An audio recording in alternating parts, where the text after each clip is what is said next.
circuit is getting busy at Zandvoort. Welcome for the first race of the weekend in the GT4 European Series. We have been to Monza, we have been to Paul Ricard, and now we're by the seaside for the popular Dutch circuit. Another busy grid and a qualifying session that yesterday was on a bone-dry circuit. This morning it's a little bit damp. There's also talk of some rain still threatening, but the teams making their way round to the grid in anticipation of the first of two 1 hour races of the day. David Addison trackside, Gemma Scott down on the grid. One of the things to first of all mention for this is that there are going to be 3 separate pit windows because the entry is so big and the pit lane here is not the largest, that for safety reasons the different classes will have their own individual pit windows. So that's going to be an extra dimension to the race. Some of the cars pitting at different times under these new pit window regulations. Now the grid based on the time set by the start driver in Q1 yesterday. And of course Zandvoort is a circuit that's been around a long time. We are familiar with it, even though bits of it look a bit different these days because the turn 3 and the last corner, the Arie Luijendijk bocht, now banked in anticipation of Formula 1. There's a bit of runoff tarmac as well around the place. But the good news is that Zandvoort, which has come back out of the doldrums, is in great shape, having more and more exciting international events all the time. The return of Formula 1, which many people never dreamt of seeing, is a big talking point around here, and that is turn 3. So it's got the familiar radius of the Hugenholtz box, but it's a really steep banking. It's very hard to do the low line, but one of the reasons that it's been banked like this is so that there are 2 lines to promote overtaking, and this is the exit of the last corner, the Arie Luijendijk bocht, that metal barrier ready to catch out the unwary. So far this weekend they've all managed to avoid that, but again, stay high on the banking or go down low. You can overtake if you're really bold, and that's one of the reasons it's been introduced, because this is not an easy circuit at which to overtake. Now, in GT4 terms, it is such a crowded grid. This is going to be a really frantic race, of that I'm sure. There is the car that currently leads the championship within the silver class. It's the Silver Cup. There's Pro-Am and Antoine Potti and Stéphane Lemere's Toyota from the CMR team leads the silver class. Now, to the grid let's go, where 27, the AGS event, Aston, is driven by Constantine Lechenauer and César Gazzo. Constantine is with Gemma Scott. Constantine, this is your first time here in Zandvoort this weekend, and it's certainly been a great start to the weekend with qualifying fastest Aston. Exactly, so I mean, first time here, it's really an awesome track, especially in the GT4. I mean, we've got like a huge advantage being in the Aston Martin as well. The chassis behaved really well the whole weekend. The team did an amazing job. Here we are now for race 1, starting 3rd. My teammate did a really solid job in Q1. For race 2, I'll be taking the start from P10 overall. And just really exciting, really looking forward to the start as well. Should be interesting in the first corner and first lap. And mostly like just hopefully we get all our cards together, score some points as always, take the checkered flag most importantly, and give it our best as we always do. And just, yeah, massive thanks to the team, Aston Martin Racing as well. And yeah, just lucky to be here and exciting, looking forward. Well, lucky for you guys, the previous 2 sessions on track have dried the circuit out after overnight rain. Exactly. But looking at some weather forecasts, there's a 90% chance of rain falling before 11 o'clock. Exactly, so I mean, for race 1 it's good, so we all get experience, as much as for my teammate as for myself, on dry in race conditions. Then in the rain, I mean, it's all the cards back into the game for everyone, so it always makes it interesting when it's raining. I think it will be the guy who can keep the car on the track will take the checkered flag, and I mean, it's going to be really important, but really confident. I mean, if we stay focused, do our job, we'll be more than fine. Excellent. We'll have a great race. Thank you very much. Thank you so much. Thank you. So Constantine Lechenauer is certainly going to be a man to watch, and so is the weather. It's going to be worth watching. It's getting darker, it's getting greyer. The very hot sunshine that we enjoyed about half an hour ago is gone for the moment, and that's the car on pole position. Joel Sturm will start, second pole position of the season. Remember how well he qualified at Monza. Nikolai Müller-Madsen will take over that car with 5 minutes to go to the start. That is Nikolai, more experienced a driver, Silver Cup champion, going back to the Phoenix Audi days, but now switching to these very smart 718 shape Cayman GT4 Club Sports. Joel Sturm to start, as I say, and still the grid with 5 minutes to go is taking shape. The outside of the front row, Fabian Michel, starting number 42 Audi. You can see it there, the blue and white Santalot car with the door open. The second row of the grid is a popular car with fans all over the place because it's the big grunty V8 racing Chevrolet, but it's two Dutch drivers, so particularly important on home soil. Fabien Michel then to start in 42, and the very, very quick, not that Fabien is slow, but the even quicker Greg Gilbert will take over in the second stint, so that's another potential winner. And having mentioned Greg Gilbert, he is on the grid pondering prospects for this race with Gemma. Gregoire, obviously in the optimum position down here on the front row. Is there an advantage from being on the outside at all? Yes, to be honest, well, this morning it was raining, so outside lane is quite more we say more with less wet, so it will be a little advantage, and we will see after the first corner. This is a very busy grid. There's a lot of cars ploughing in behind you into turn one, and we've seen it not turning out for the best in the past. Yeah, it's a big stuff. I think in this wonderful circuit, I think we 44, 45 cars in this track is just amazing. So yeah, we have a lots of fun, a big level in silver, in AM, in Pro-Am, like we are. So we are really happy to start in a pole position in our category. So now really happy to be in Zandvoort. The interesting thing as well is the level of the competition. I mean, the talent on this grid is incredible. Yes, to be honest, it's a first step just before GT3, but yeah, we have really a big level in this category. So really happy to be on grid in GT4. Thank you. Have a great race. Thanks.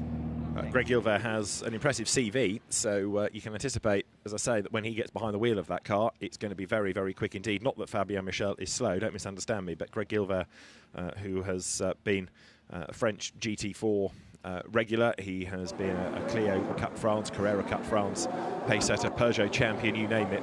Very impressive indeed. There is the Chevrolet of Timon Nabours and Job Ropange.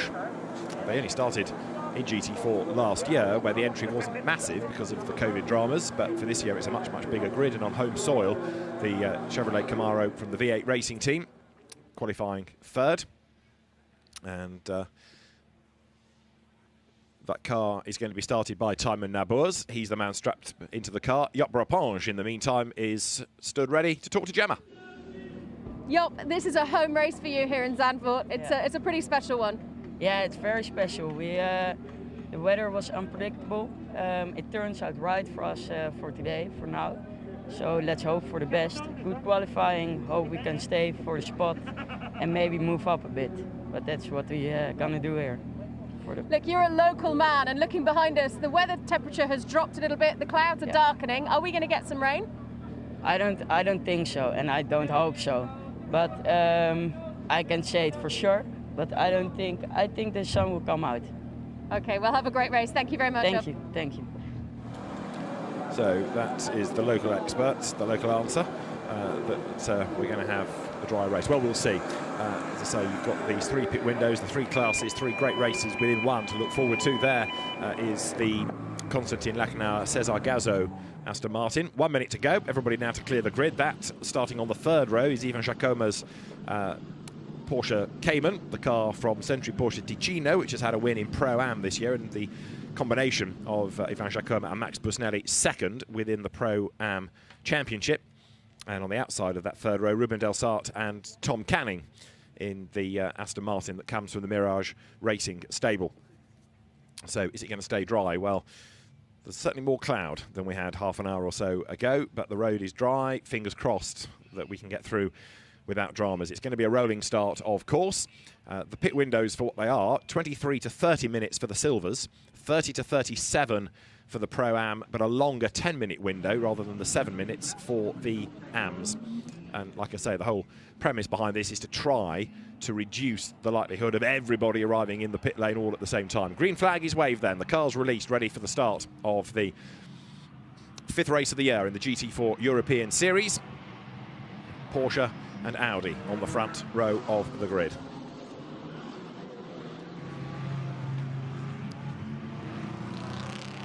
So the cars turn their way into the Tarzan hairpin.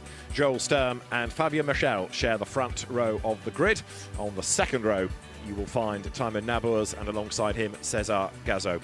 On the third row, it is Ivan Jacoma lining up alongside Ruben Del Sart. That means you've got Porsche and Aston Martin going toe-to-toe ahead of Antoine Potti and Paul Evra on row 4. Row 5, Enzo Juliet and Cembalo Bazzi ahead of Luca Bosco and Rui Mejerhaas. Next comes Robert Consani.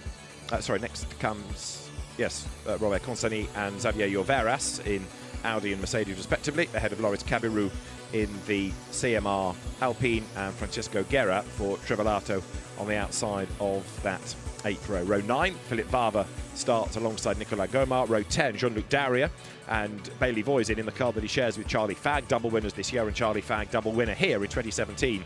On the 11th row, Christophe Amont will go first alongside Markus Lundstras. The 12th row, there's Gas Bowers to line up alongside the Toyota of Wilfried Casalbon. On row 13, Jean-Luc Bobelic sharing with Jim Pla, and then Konstantin Dressler alongside ahead of Greg Faisal and Eric Clement. On the 15th row, Hugo Conde and Mauro Ricci. On the next row of the grid, which is row 16, is Stéphane Guérin and Hassan Tanshu. In the second of the Borasan Automotive Motorsport BMWs, the 17th row, Jean-Ludovic Foubert and Paolo Maloney in the car that's second in the AM Championship. On the 18th row, Alexander Hartwig with a grid penalty for an incident at Paul Ricard, putting him down the order in the car he shared with Joel Camathias and Christian Gysi on the outside of that row. In the back row, Christian Decamp and Pascal Bachmann. In terms of the championships, the leading car in the AM Championship is number 69 Audi of Christophe Amont and Michael Blanchemin. In the Pro-Am competition, it's the car on the outside of the front row, Fabien Michel and Greg Gilver. 3 Pro-Am wins they have had thus far. And in the Silver Cup, Antoine Potti and Stéphane Lemray, who've also had 1 win. There's the car, starts 7th, just going through the shot. That's the Silver Cup leading car. So the field turning its way down towards the Hans Ernst Bocht.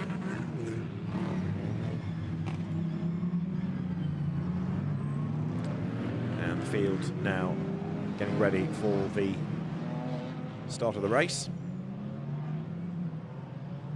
So the pit stop has to be 27 seconds, which is the delta time to drive down the pit lane, plus the 65 for the pit stop itself. So we're looking at 92 seconds. You do get a 1 second tolerance that can be used in either of the races. So if you are under it, you've got that tolerance, but you can't do it in both races. You can't be under in each of the 2 stanzas here. So let's go racing then as the cars make their way through, and you can see there at that speed just how banked it is, the Lyondike curve up towards the timing line. Now it is Joel Sturm on pole position. Alongside him is Fabien Michel. The second row, Timon Nabours and César Gazeau. He heard from his co-driver pre-race, Constantin Lachenard. And the field now accelerating up towards the timing line. The pace car as it is will go for the pit lane. If the race director, Steve Burns, is happy with the formation, he'll give the signal to get the lights to green and the race to get underway. Race 5 of the GT4 European Series is go. Good start by Fabien Michel. We've got one of the Mercedes there taking to the grass. That, I think, was Francesco Guerra on the outside line, but Joel Sturm is going to lead down towards Tarzan for the first time. Michel goes second, and Timon Nabours in the Camaro was third, but he's lost out because right round the outside of him there has gone the César Gazeau Aston Martin, and also another of the Porsches. Ivan Jacoma is up into 4th place, so down to 5th goes Timon Nabours. Antoine Potti goes really deep there, looking to turn 3, uses the banking to good effect and absolutely fires the gun, doesn't he, coming off that, and he's going to get past the Chevrolet as well. So that shows you the high line really can work. Antoine Potti, very accomplished driver. The young Belgian goes through, then gains a place in brave style as the cars now come up through Hunsrück, then the Slottermacher Bocht towards Skyflach for the first time. 23 is the United Autosports McLaren, being started by Bailey Voisin, graduate of Ginetta Junior Circles, double winner already this year. And 23 right on the back of number 126 Mercedes, which is Philippe Vavre at the wheel of it. And up the inside goes the McLaren, and Bailey Voisin squeezes through. Good pass that on the inside there to gain ground as Nabours gets himself back ahead of Antoine Potti. So the Toyota, the Supra GR for Gazoo Racing, falls back 1 spot. 2 big powerful cars. The front engine Chevrolet takes on the front engine Toyota, of course. Examples of that in GT4 becoming more common. We have it in British GT4 as well. Down through the Hans Ernst Bocht then for the first time. 18 under attack. That is Markus Lundstras, and attacking Bailey Voisin in the McLaren. Look, right there behind him. Big slide coming from turn 10 there from the sister car in the hands of Gus Bowers in the background as Bailey Voisin goes through. But up to the end of lap 1 then, the leader, Joel Sturm, converting pole into a lead. See the sand blowing across the circuit, a perennial hazard at Zandvoort. Through goes the leader then, second, Fabien Michel. Third is Cesar Gazzo. And then in fourth place, as they break for the corner, it is Ivan Jacoma. Off the road, straight into the gravel, goes number 12, BMW, Cembolo Akbazi, through the gravel, onto the access road, the bypass around the back of the gravel trap, and then onto the circuit.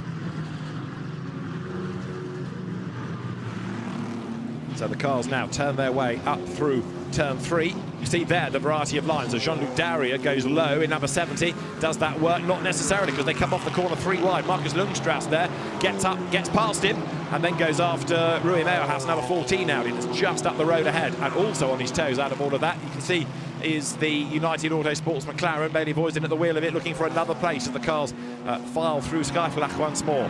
So Joel Sturm led at the end of the opening lap by a second.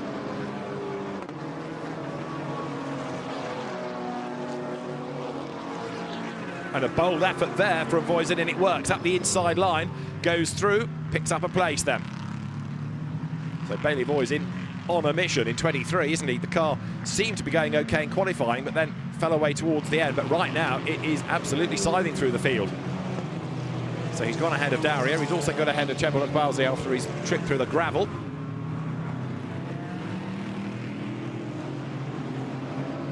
And there the cars coming out of turn 10 up once more towards the timing line.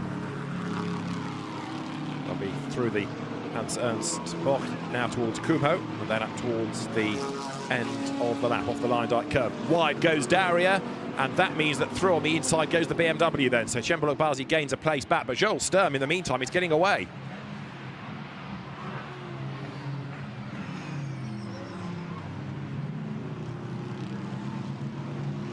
Out of Tarzan they go. And there, Rui Meyerhaus runs a little bit wide in number 14. Audi. Into the pit lane is 89. Now that is Nico Gomar in one of the significant cars in AM, because that's had a victory in the AM class. Nico Gomar, the reigning AM champion. And that car into the pit lane, clearly with a problem. It ain't a scheduled stop. 3 wide. This is brave stuff. And Bailey Voisin racing here for the first time, gets ahead of the Audi, number 14. So Rui Meyerhaus drops back 1 place. He's also keeping Cembolo Akbazi at bay. But Voisin is on an absolute mission. Really gutsy racing this. Brave, brave stuff, and belying the fact that he's not raced here before. So he's doing a great job working his way through the field as they come towards the Masters Bocht.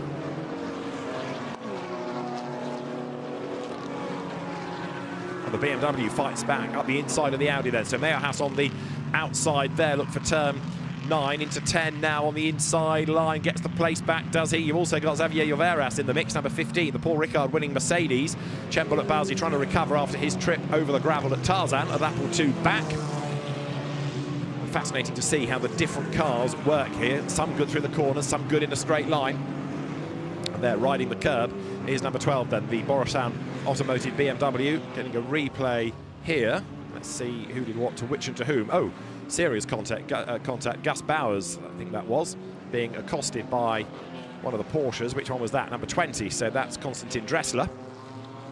And back into the race goes 89. It's a very gentle pace. Nico Gomar then, and he's gone a lap down. So as he comes out of the corner, or almost gone a lap down, forgive me, there is the leader, Joel Sturm, right there behind him. So the plan now is to try and stay on the lead lap, because the safety car would bring you right back into the mix. But he's not going to stay on the lead lap. Clearly that car still not right, and it keeps well out of the way. Out of turn 3 go the race leaders. 11/10 of a second it is between the top 2.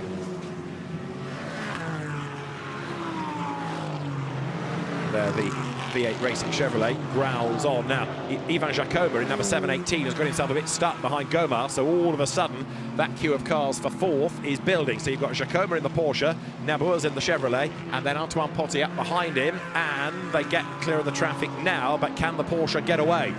The Cavens are quick, we know that, because there's one in the lead. But Timon Nabours, where he can, using the grunt of the V8 Racing Chevrolet to good effect. Antoine Potti staying with him, and they're all being caught now by Paul Everard, number 88 Mercedes, at the back of this queue in 7th position.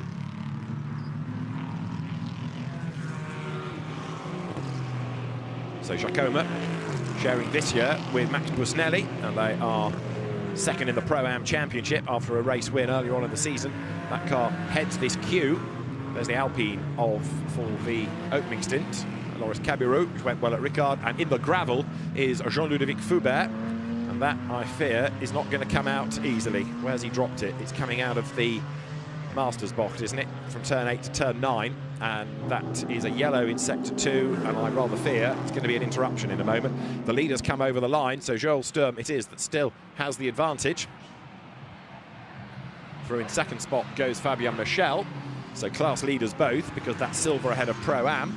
Leading Am is Marcus Lundstras. Further back in the pack, as there goes Paul Everard, number 88 Mercedes. One full course yellow now, full course yellow.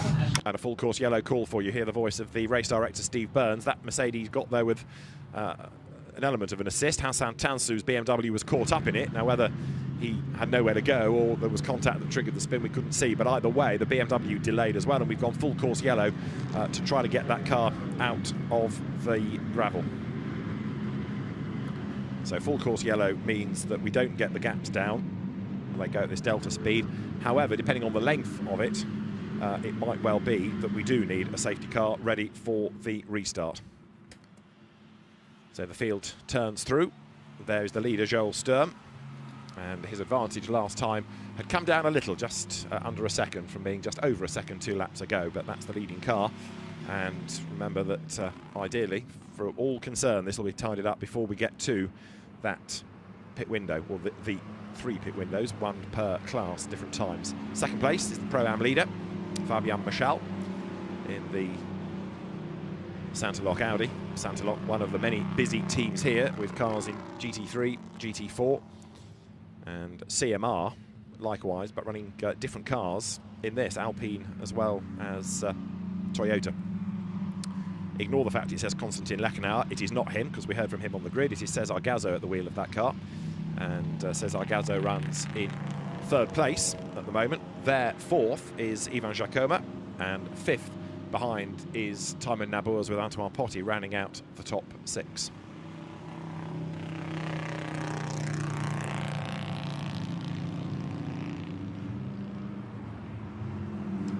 So there you have the long line of cars for 4th place and back. Timon Nabours, who started racing in the Dutch Supercar Challenge, so of course knows Zandvoort very, very well indeed. There, back. Contact between 2 and 11 is under investigation. So we saw the end of the replay, and it's being looked at, the incident you hear, between numbers 2 and 11. So car 2 is out of the gravel bed. Next question is, here's another look at it. Yes, round the Mercedes has spun coming into shot, but did it spin across the front, or did it get tagged into a spin? That's what's now being looked at. The next question is, do we release the cars from here, or do we need a lap under safety car to get them to speed up? We go green is the answer. So the green flags wave, and everyone's got to be on their toes, and by the look of it, Ivan Jacoma was not, because the Porsche has been mugged by Timon Nabours on the way down towards turn 1, and also Fabien Michel has been mugged for 2nd place. So up and past him has gone Cesar Gazzo, moving through into 2nd place. So some drivers caught on the hop a little bit by that, others being able to benefit as a result, and we've got a couple of changes within that leading 6. But Joel Sturm gets away. Very, very busy here going up towards the Hugenholtz box, and Bailey Voisin's in danger of losing out there. He goes for the low line. Round the outside of him, though, in 18 goes Marcus Lundstras, and is he going to come out ahead? I think he is, yeah. So Lundstras benefiting.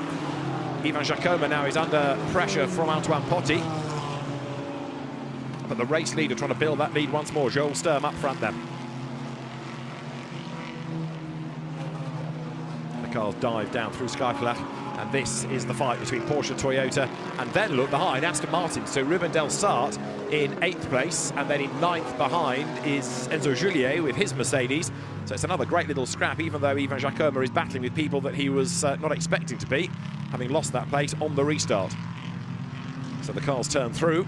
We are currently on lap number 6. As you can see, you've got 48 3/4 minutes of the race to go. And that incident that we've just had with the Mercedes needing to be pulled out of the gravel does rather illustrate one of the effects of Zandvoort. It is a place with limited runoff tarmac, unlike, say, Silverstone or Paul Ricard on modern Formula 1 venue. So you don't get the track limits problems, but you do get off interrupted races, because there isn't the room for the cars to go off and get back on. There's a gravel bed or there's a barrier. So races can, if they're fractious, oft be interrupted. And we've had one full course yellow then to interrupt this GT4 European Series opening race of the weekend. The leader goes by with the gap 1.2 seconds over a charging César Gazot now in second place. César Gazot, former karter, very, very quick indeed, as a challenge possibly came from Bailey Voisin there, but he thought better of it. And also making a look to the inside line, number 69 Audi there in the hands of Christophe Amon. So Amon slopped back in, and Marcus Lundstras, having got himself ahead of Bailey Voisin, is under attack now as they dive towards turn 3. Francesco Guerra's Mercedes way out wide, but crawling all over the back now of Robert Consani's Audi, the pink and white team speed car Audi. And there, still struggling, is Nico Gomar. So he's back out after his pit stop, but he's gone a lap down and now struggling for pace again as everyone comes streaming past him. So Sturm to Gazot, 1.3 seconds now is the margin between the top two. And currently, as the cars turn out of turn 8, it looks as though Gazot might be on a bit of a mission. So he's brought the gap fractionally down, but as Joel Sturm will get the message, is he going to be able to respond? There is Bailey Voisin versus Jean-Luc Daria, the Trivelato Mercedes on the inside of the UA McLaren. And side by side they run out of turn 9, down towards the Hans Ernst Bocht now.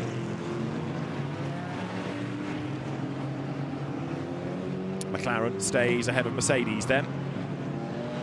As ever, great variety on this grid. In that shot alone, you had Aston Martin, damaged BMW, McLaren, Mercedes, Audi in the background.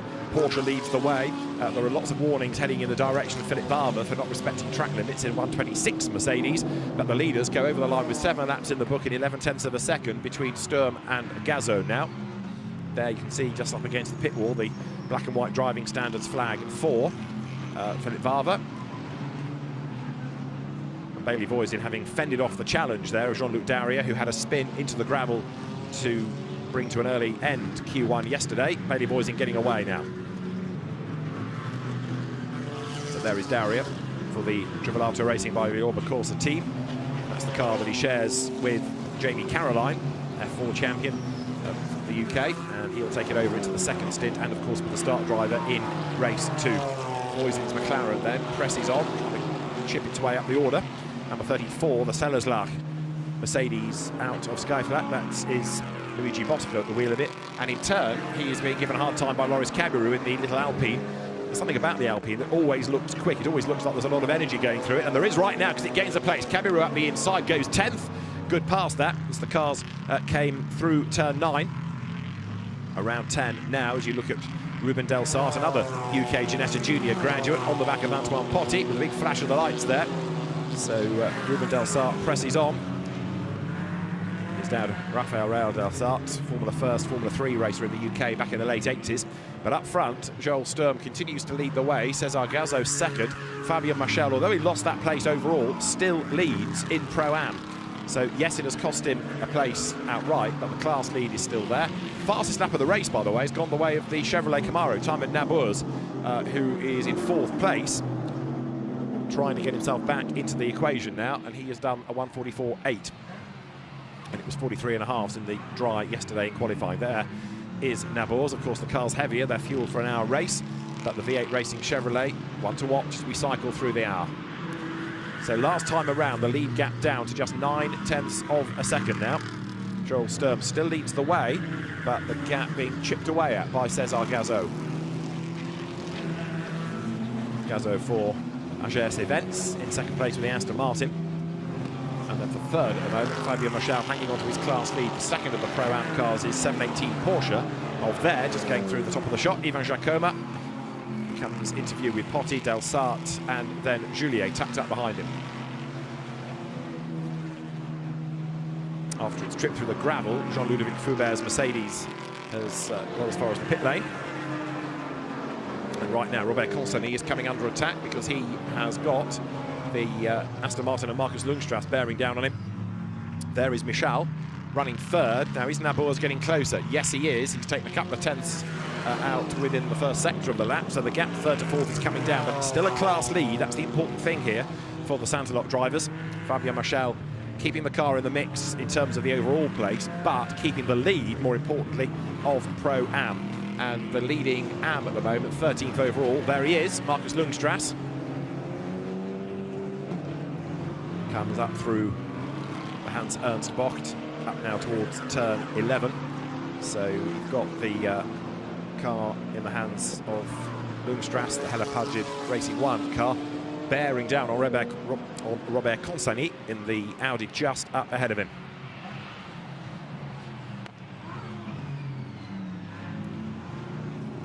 So the lead gap down again, 0.8 of a second.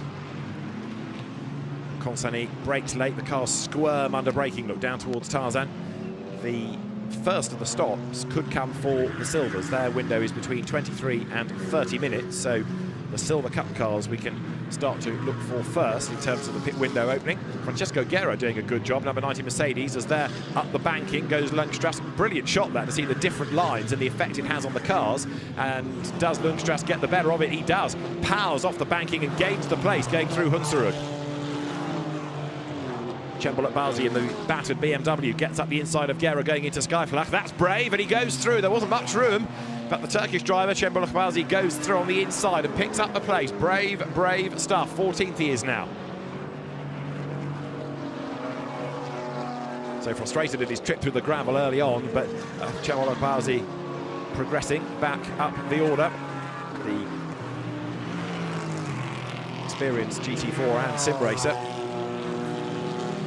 There is number 8, the Antoine Potti Toyota.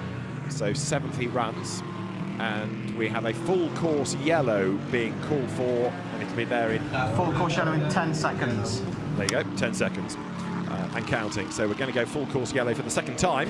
3, 2, 1, full course yellow now, full course yellow.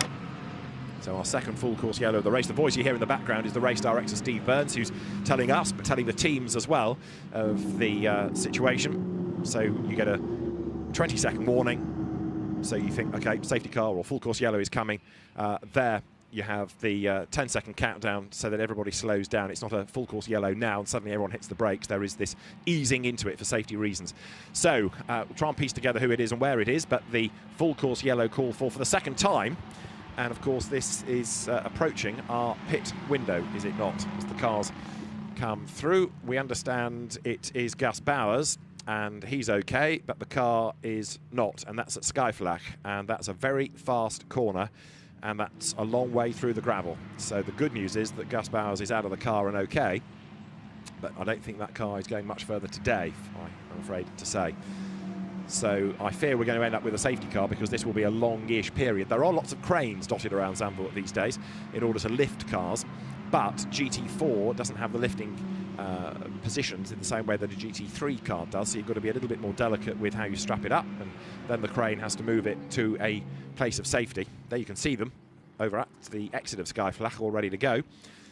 Last night there were extraction exercises and the teams practicing lifting cars. They had a racing school F4 car that was plonked into the gravel so the marshals could go and practice getting it out again, just to make sure they were on their toes for today. But I rather fear this might be a lengthy recovery operation, given just how far through the gravel that McLaren had gone. Gus Bowers is okay, as I say, but that takes the car and also co-driver Dean McDonald out of, at the very least, this race. So the full course yellow called because that instantly gets the cars down to a manageable pace. When the safety car is out, that will go faster, and it's really used for the restart to bring everybody back up to speed, tyres up to temperature, and you can see how much damage has been done to those recticel barriers. So being helped away, Gus Bowers. The good news is he's walking and gets himself to the medical car. He'll go for a checkup, but they've got to get the car out of the way, and then those barriers have to be put back together. So I'm not anticipating that this is going to be a quick operation, I'm afraid. And instantly the teams are asking, what does this do to the pit window? Pit window opening will be delayed. Pit window opening will be delayed and will be extended. So whatever the delay in opening is, the extension will be added on to the end for all 3 pit windows. It's as though the race director's listening to me, isn't it? So the pit window answer comes. Thank you, Steve Burns. And the pit window is delayed, if it's delayed by 5 minutes, then it's going to be those 5 minutes added on at the end. So when it opens, it will be the same amount of time. It's not a cut-off. So if it starts, for example, 4 minutes of the 10 late, it doesn't become a 6-minute window. It is still going to be the full time. So for the teams, if you had your slower driver into the first stint, you've got less chance, therefore, of the fast driver doing anything, because the second stint's going to be shorter with this pit window being delayed. And drivers that are good to go, like Joel Camathias there, having a look at the timing screens and assessing the situation of the race now. So the race order, no change, of course. Joel Stern heads Cesar Gazo, and then third is Fabien Michal. It's going to be a pretty harum-scarum second part to the race, I think, or third part now, with our second full course yellow. But yellows breed yellows. It could get very, very lively indeed. The teams watching on, families and friends watching on, and it's a real shame that Zandvoort not able to open its doors to the public this weekend. Restrictions lifting, but the circuit playing it safe, quite understandably. Jean-Luc Daria turns through the Tarzan hairpin. Daria in 16th spot. There, Joel Camathias getting ready for his stint. Sitting on the Allied Racing pits. Confirmation of the pit window being delayed. And as I say, it's partly to get the car out of harm's way. It is also partly to repair the barrier. So just seen going over the timing line, a circuit pickup truck, but also a forklift truck ready to lift all the barriers. Let's go to the pit lane in a moment or two, catch up with what's going on down there. We've seen drivers on the pit wall, and they're more of the circuit vehicles making their way up towards Skyflach, but this does have the makings of being, and I keep banging on about it, a rather lengthy operation. You can see the witness marks there going straight on into the gravel, as though from the McLaren. But there, number 15, Javier Lloveras at the wheel, Luki Banyeth to take over. The surviving United Autosports McLaren just up the road ahead, which is of course in the hands of Bailey Voisin, who's been pretty inspired in the opening stint. He's yo-yoed up and down the order a bit, in fairness, but some of the moves we've seen have been really, really impressive.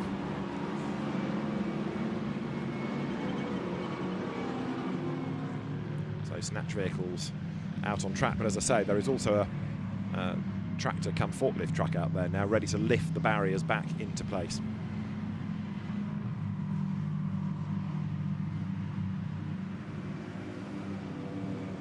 So we've got 35 minutes of the race to go. We heard from Greg Gilbert pre-race. Gemma's caught up with him once again for thoughts on the race itself now. Gregory, obviously the race is going reasonably well for you guys, currently lying in third position, having started in second, but this is going to change things with this full course yellow, and it's inevitably going to be safety car. Yeah, Fabien did a really good start for us. He take a lead, but in the first corner he passed second, and now we are third, but first in our class. Yeah, now it's safety car. It will be another race, so everybody will be closer. So we will see what happens. We can see many drivers preparing to get into the car now for a changeover. You're obviously leaving things a little bit later. What you mean, sorry? For your pit stop and for driver change, you're leaving things a little later than others? Yeah, because there are so many cars in Zandvoort, so they put a different window between Am, Pro Am and Silver. So now they change the rule. We don't know yet, but it will be a lot of fun in a few minutes. Thank you very much. Thanks. Yeah, Greg Gilbert saying they've changed the rule. What they've done is push it back, in fairness. So rather than open the window under the full course yellow, the pit lane is closed. There you can see all the damage done to the front of the McLaren. It's largely on one corner, isn't it? But it's quite often the bits that you can't see underneath all the bodywork where the real problems come. So at least the car's out of the way now. Dragged out, admittedly, but the pit window closed. But if it opens 5 minutes late, then it shifts 5 minutes back. So the second stint for the drivers becomes shorter, that's the point. But you still get the window of 10 minutes or 7, depending on which class you are in. The Silvers get 7, the Pro-Ams get 7 minutes to do the pit stop window, and the AMs have 10 minutes in which they can make the pit stop. 34 through, that being the Sellerslach Mercedes of Luigi Bosco, and the NM Racing team getting set. ACA ASP as well. Jim Pla will take over Jean-Luc Bobelic's car, and that's 26th, but I reckon that Jim Pla there on the right, as you look, is going to be a man to watch, because with a safety car surely required at some point, ready for the restart, to bunch them all up, then he's going to be on a mission. 7.18, Ivan Giacomo will give way to Max Busnelli. And Sturm, Gazo, Marchal, Nabours, Evra, Giacomo is the order currently.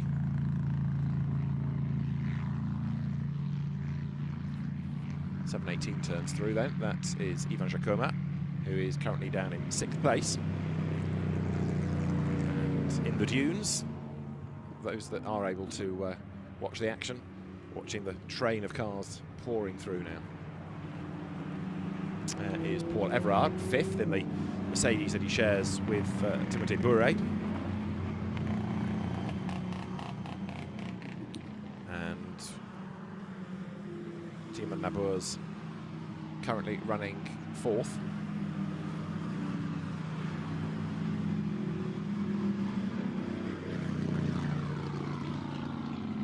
Remember that the first time we had the full course yellow, 1 or 2 drivers were a bit asleep, and so a few lost places. And coming out of the banked Line Dyke curve, we are heading to the halfway point now, as there is the safety car getting ready for the resumption of the race. We're going to be another lap or 2 or 3, I suspect, because there's still the barrier repair work going on. Now this is the earlier start. Look, the lights go green. Fabio Marchal was asleep, and Cesar Gazo was on his toes. Now, what happened behind was that Nabours got ahead of Giacomo before the timing line. The lights had gone green. We'd had a green flag, but that was before the timing line. But I don't think that matters, does it? When it's a full course yellow, it goes green wherever you are around the circuit. So I suspect that that move of Nabours will be deemed perfectly acceptable. There's the car of Marcus Lundstrass, 12th, just coming towards you. And the first pit window is going to open at 10:38, according to the screen. So the cars currently turn their way through Tarzan. 36, the Alpine of Stéphane Guérin goes around Tarzan. Tarzan itself looking different with the half concrete wall there. And a red flag is being shown. A red flag is being shown. So the race is stopped. Whether there is time in the day to stop the clock or indeed continue the race, we'll have to wait and see. But I think the problem here is that it's going to be such a lengthy barrier repair job that it's almost pointless keeping the cars out and circulating. So we await news from officialdom as to what happens next.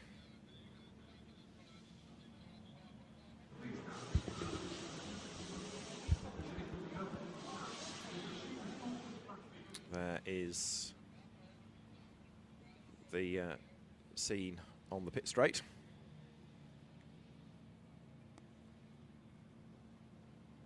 Now, ordinarily, if the clock stops, if the race stops, the time of the stoppage is added on at the end. So if it's a half-hour stoppage, the race effectively becomes an hour and a half, if you're following this. But it has got to be because of the barrier damage. But like I say, with the timetable tight and a curfew on noise, it remains to be seen whether or not we are going to be able to have a restart, because there are lots of other races.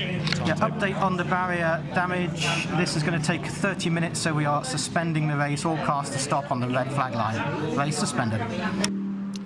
So there you are, 30-minute suspension of the race.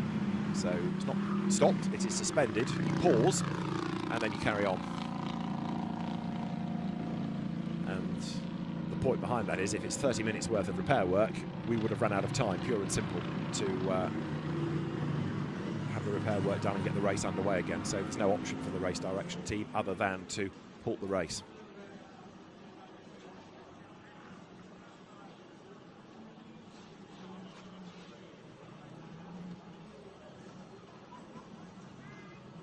So there you have the drivers that were ready for their second stint. Luke Ibanez in the pit lane.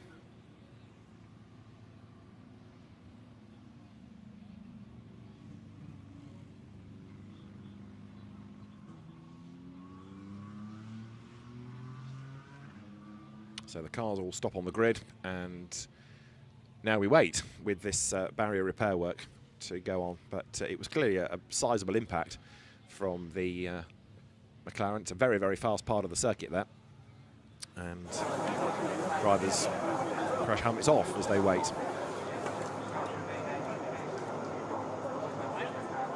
So there's also the other elements of this for the race control team to decide now what they do with pit windows, or do they let everybody do the driver change and then carry on from here. There's quite a lot to sort out.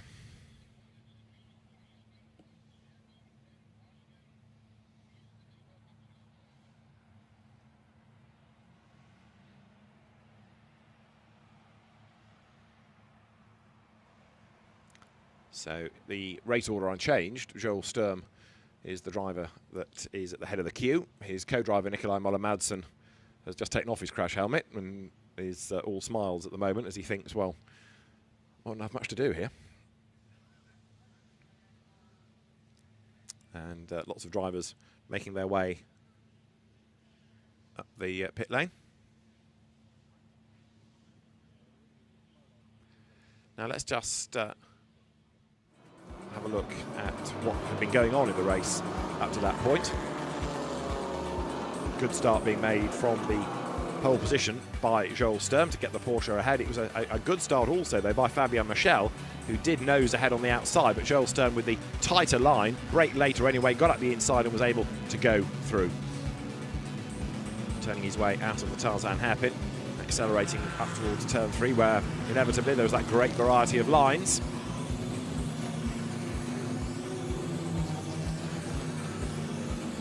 Cars powering their way over the brow of the hill. Now we had also dramas for the 89 Nico Gomar Aston, and then Cembol Bazi running out of road at Tarzan, clearing the gravel and finding, of course, the tarmac, the bypass rather, back of it to get back onto the circuit, and the BMW fought on as their Konstantin Dressler made contact with the Gus Bauer's McLaren. Jean-Ludovic Furberg got involved with number 11 of Hassan Tansu, the BMW surviving, the Mercedes not. We had a full course yellow for that. The race back underway. Only, of course, for yet more dramas with Gus Bauer's going off the road and our second full course yellow that then became a red flag. Bailey Voisin's McLaren on its toes, but a very committed Cembol Bazi going around the outside. Another of the Audis running out of road there was 77, the car of Eric Clement, and Jean-Luc Daurier battling with Bailey Voisin on that run down towards turn 11 and 12. Marcus Lundstrass in the Aston Martin doing a good job and getting that car to 12th before the stoppage for this incident with Gus Bauers, who is safely out of the car. So, red flag here at Zandvoort, and Jamie Caroline waiting his turn to get on board with number 70. Jean-Luc Daurier has started it, Jamie Caroline to take over, and he's with Gemma. Jamie, obviously disappointing to see a red flag potentially causing the end of the race. We're not entirely sure at this point in the game, but up until then for you guys the car was running reasonably well after qualifying. Yeah, a few made the wrong changes for qualifying, really, given a good update to all teams, FP1. update to all teams. The sporting decision so from the stewards and the sporting board is that we are now going quite to a similar balance put for the driver FP1, so we made a few on the changes for grid, qualifying. so all teams You tend to leave it if the change car's right for drivers qualifying. on We the grid. decided to make a few changes, but yeah, Jean-Luc was making good progress. Yeah, I think the Gus Bauers, who had the accident's okay, which is always a good thing to see, but unfortunately too much damage to continue the race. So yeah, well, they said on the race control half-hour delay, and there's only 28 minutes left. Just going to let you know the message coming through from the clerk of course that apparently driver changes might take place on the grid now. Well, I'm in the wrong place. We need to let you go. I need to go to the grid. Go. Thank right, you. Thank you. Cheers, Jamie. Okay, Jamie. Information announcement. You're in the wrong place. Get up there. Yes, Steve Burns giving information over the radio to the teams and to us that the stewards have allowed the driver changes to take place on the grid. So as the clock carries on ticking, it's the downtime added on, but all the driver changes happen. So there'll be no pit window as such. Might as well just do it on the grid, and then the second driver gets on with the race now. So the cars are under part fair make conditions, but the stewards have decided to allow the race driver changes to happen. And out they come. And there you can see why it is taking so long to get the barrier repaired.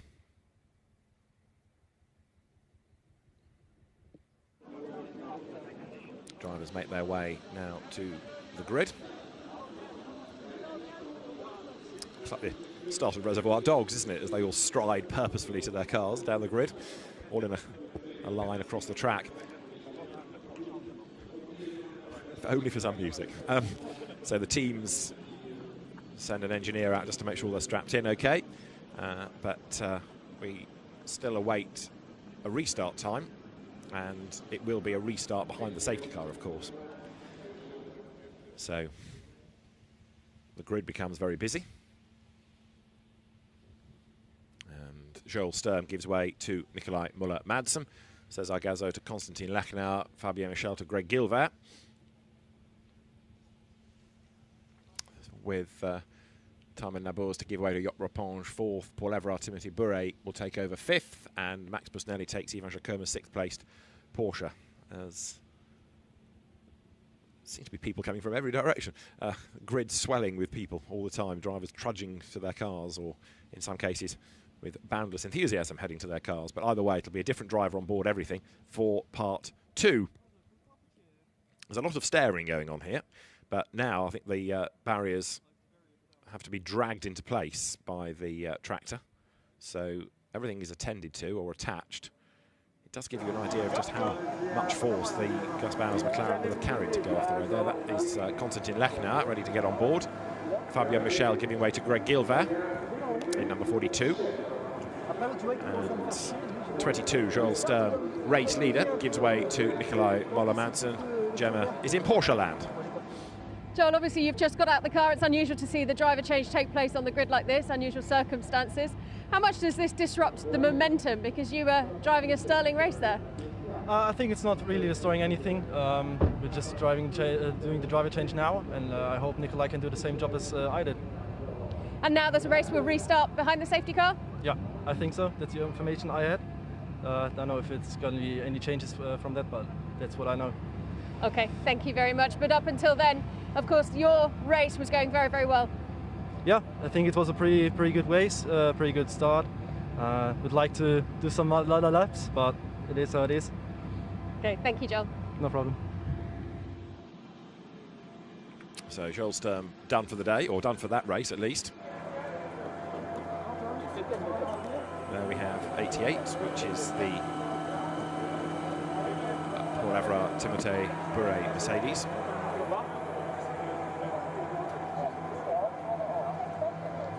And 718, which is the Joel Sturm, the Ivan Jacoma, Max Busnelli, Porsche. Driver change done there. Antoine Potti and Stéphane Lemeray switch in number 8.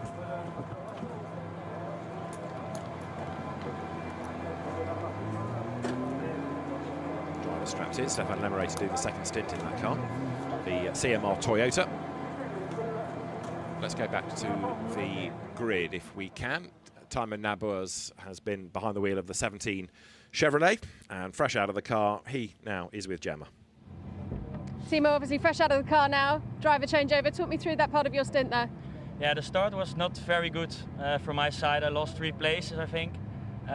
Maybe I was a bit too gentle on the start on the first lap. Luckily, I could have passed the Toyota. And then I was stuck behind the Porsche, but with the Full Course Yellow, I had a really good restart. So I think he was not looking at his radio or something, and I could just pass him. And then my pace was really good. The feeling with the car was really good, and I was gaining time to the cars in front. And thought about overtaking them, but yeah, then a big crash happened. But luckily, I think the driver is okay, so it's the most important part. And now it's Jop's turn to end the race. Absolutely. He's feeling confident getting in for his second stint? Yeah, he's confident. It's of course a different circumstance now with changing here on the grid. But I think he's ready, and we're going for the podium, and I hope for the win.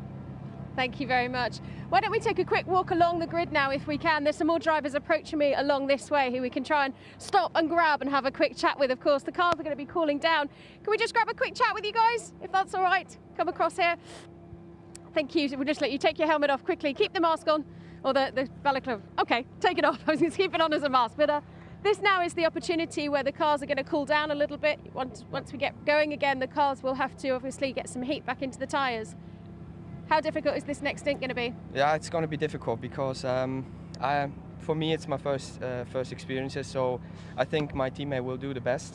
He has some good experiences, and yeah, to warm up the tire and go on for the race. But I hope the McLaren guys all right. This crash was really heavy, so he seems to be fine. He's out of the car walking. Perfect, so I'm fine. It's the main thing. Thank you very much. Thank you. Back to David. Gemma, thanks. There you've got, I think, Bailey Voisin coming towards us in the background. And the race will get underway at 11:15 for 20 minutes, we are being told. So estimated restart time is 11:15 and a 20-minute restart. So it's trying to keep the timetable on track as much as possible, but also give the teams some meaningful track time. So they've already suffered a bit with the weather conditions over the weekend. There's 34, which is now going to be given over to, for the second stint, Olivier Hart, hence the DHG sponsorship, his father's company, David Hart, experienced historic racer, and indeed, go back 2 decades, FIA GT Viper driver. Right, I was mentioning Bailey Voisin's inspired moves in that race. Well, he can reflect upon them now, because Bailey on the grid has been found by Gemma. Bailey, obviously we're waiting to hear news of when we're going to get going again, but you've just finished your stint, of course. Yeah, quite a challenging stint. Obviously, starting a bit further back than I would have liked, but we went slightly further forward, so that's a positive, I suppose. Obviously, I hope Gus is all right in the other car, but it looked like quite a hard impact. But you know, I'm sure we'll get some information on when we'll start soonish. Have you raced it before in Zandvoort? No, first time. So yeah, it was Thursday. I had to learn the track for the first time ever. It was quite interesting, to be honest, but I've thoroughly enjoyed it so far. And of course, it's a challenging circuit as well. Yeah, it's so twisty and very technical. Obviously, with all the new banking and so on, it's made it, you know, quite a big challenge. But no, I was happy with the progress that the team and I have made so far. We can see in your hand there, not only have you got your helmet with your hands device, but you've also got your seat insert. Yes. Tell us a bit about the seat inserts and how crucial they are for you guys with different heights and sizes as drivers. Well, thankfully Charlie and I are reasonably sort of similar build, and he's slightly taller than me, but basically this is sort of molded to me, and this goes into the seat as sort of an extra seat, and it just keeps me in the seat a bit tighter, just a bit comfier as well. It makes me move around less. I sort of had problems with moving around quite a bit, so it just keeps you in the seat a bit firmer, and it's just a lot nicer to drive with. So yeah, Charlie doesn't have one, but I do. Oh, okay. Is there any? It's because you're slightly slender. I think I'm just slightly smaller. So, yeah. But yeah, no, but really good, really thoroughly. Crucial. Crucial. That's the word. Absolutely. Thank you very much. Thank you. We're not being sizist here, of course, but drivers are of differing shapes, and the two young guns in that car. Charlie Fagg, incidentally, who is in the car now, double winner here back in 2017. They've already had 2 wins at Monza, those two, so it's a really good combination of drivers. As Benjamin Lariche is aboard number 4, Roy Consani reclines against the car, and we are about 10 minutes away, hopefully, from the resumption of the race. There you can see the front of the grid.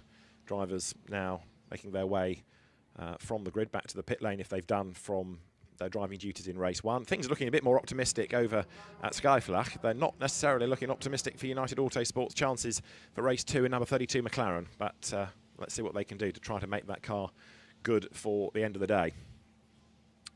Safety car at the front, ready to lead the field around, get the race back underway. 20 minutes is the duration, and Fabio Marchal out of the number 42 Audi. Really good job to be in the lead of the Pro-Am contest at the moment. Let's go back to the grid. Fabien Marchal is with Gemma.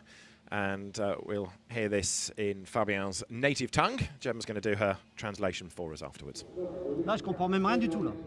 Fabienne, on attend le deuxième départ maintenant. Mais vous avez fait le premier stint.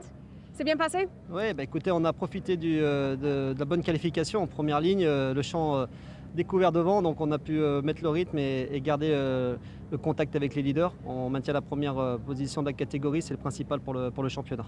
Of course, Fabian just saying that he's benefited from a great qualification and starting on the front row and making a good performance in the first stint. Maintenant pour le deuxième départ, avec un safety car, ça va être difficile ou pas? Oui, l'Audi, le problème qu'il va avoir, c'est de remettre les pressions et les températures dans les pneus, donc ça va être un gros travail que Greg va devoir faire dans le premier tour, là. Et puis essayer de rester collé aux avant-postes pour gagner cette victoire-là. Bon courage et merci bien. Thank you so much. Fabian there for the English commentary, just saying that he is looking forward to, obviously in the second stint, to having to get the pressure back in the tyres and the heat back in the tyres and to stay glued to the car in front in order to make a good restart. Gemma, thanks very much. It is going to be Greg Gilbert then to do the second stint. As you look there at the number 12 now, Beke Bessler, driven Borostan Automotive Motorsport BMW. And that car showing the battle scars of the first stint with a rather snubbed nose on the BMW now. And the restart has been put back to 11:20 for 20 minutes. So 20 minutes, but it's going to be a little bit later before we can get going, unfortunately, now. So the grid awaits the safety car, and of course the clock ticks once the safety car leads them away, so it's not a rolling start and then the clock. It's the clock for 20 minutes starts as the safety car leads them away, so it's going to be a pretty harum-scarum 20 minutes or less when we go racing. What, 17 probably? So we've had 2 full course yellow phases and a red flag, and now we'll get a safety car. Then number 90 is the car that Francesco Guerra started, and it is now in the hands of Jody Vullo, the Italian, and the barriers are almost sorted. The clock of the course, the marshals, the circuit staff putting them back in place, but it must have been a very high speed off that Gus Bowers had to not only clear through the gravel but also to do that amount of disruption to the barriers themselves. And the good news is that the McLaren is a strong car and he was out of it and able to walk away. The GT4 European Series that has already given plenty of drama this year at Monza, with those 2 wins to Bailey Voisin and Charlie Fagg. Paul Ricard, Luc Ibanez, Xavier Averas won the first, and Antoine Potti and Stéphane Lemaret the second. There is Jamie Caroline strapped on board the Trivelato Mercedes. We heard from Jamie in the pit lane before he had to leg it to the car. Now he's on board and ready to go. That car is currently in 16th place. Now, what about the BMWs? Chambo Lukbazi had that off through the gravel, but he can explain all that to Gemma. Jem, we've obviously seen a lot of action already in the race, and we're awaiting a restart. Have you got any information on how long we're going to have for the final part? They're saying the race is going to start at 11:20, so it should be soon. Yeah, I mean, Zandvoort never disappoints, I guess, the short tracks. And of course, you guys are currently standing in P13, right? Yes, exactly. I mean, we had a good start. I don't know how many positions we've gained, but I think we were in the top 7. And then when I was trying to overtake, I think I hit a wet patch at the track. So I lost the brakes a little bit, and I had to run wide, which kind of ruined our race for a bit. But we gained a few positions, and our pace is really good in the race, and we have some disadvantages, but we're looking very strong. But for the second start now, the temperatures have risen quite considerably from your start just a few moments ago. I mean, I think it should still be okay in the first few laps. I mean, the full course yellows helped as well, because BMW is very sensitive on tires. So I think this restart helps us. I think we should be strong, so I trust in my teammate. I think he should be able to gain some positions pretty easily. Thank you very much. Thank you. So Chambo Lukbazi did have this moment. Let's have a quick look. He was on the outside line. Look at the bright blue BMW there. Brakes late coming into Tarzan and just can't slow the car down in time. Finds the damper part of the circuit, but Chambo Lukbazi instantly realising what was going on through the wet gravel, which compacts, gives you a little bit more ability to get through, and clears the gravel, gets onto the bypass, the little access road around the back, and rejoins. So we're still having 11:20 shown as the estimated restart time. There is the surviving McLaren from United Autosports. Charlie Fagg at the wheel of it. The car's operated by Charlie Kemp and JD Hemmings, who of course for many, many seasons, and indeed in this championship as well as elsewhere, had great success with their own squad of HHC Motorsport, but now drafted in to operate these cars to run the United Autosports GT4 programme. And it is Charlie Fagg that sits behind the wheel with the track map there. It's not that he doesn't know where he's going, it's just that if there's a call for a yellow at turn 7, you can instantly look at your map and know which turn 7 is without having to think in your mind, oh, no, is it that one, is it this one? And many of the drivers will have the map in the car for that purpose.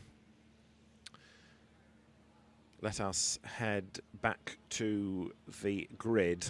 Xavier Lloveras, Lucky Banyeth have had a win this year. Javier Lloveras is with Jam.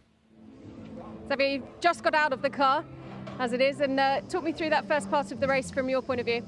Well, first of all, I hope that the guy from the McLaren is okay. I don't know how he is. He's walked away from the accident, that's the main thing. Perfect.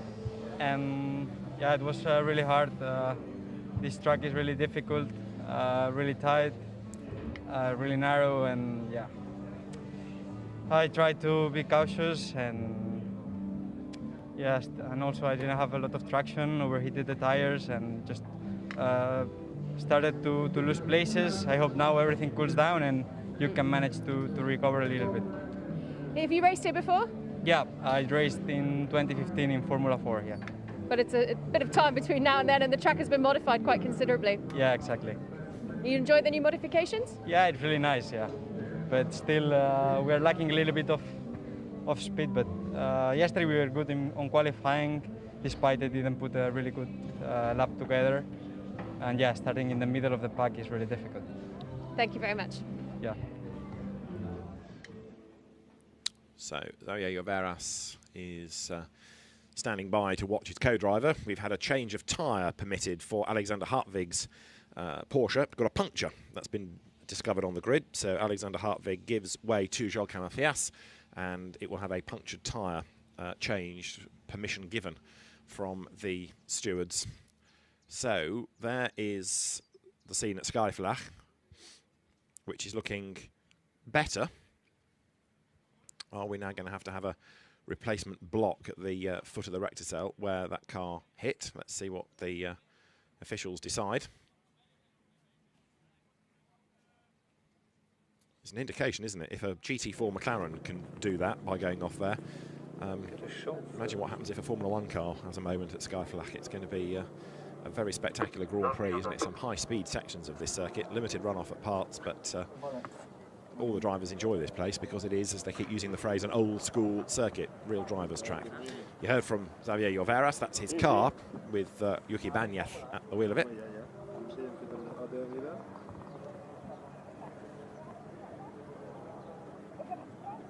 So the Mercedes winner at Paul Ricard, that car stopped yesterday at the end of the second session with a damaged wheel and suspension, so it pulled off out at turn 9, and with its broken suspension meant that the session never really got going again. It was covered under a full course yellow, but sadly never did we get the session back underway.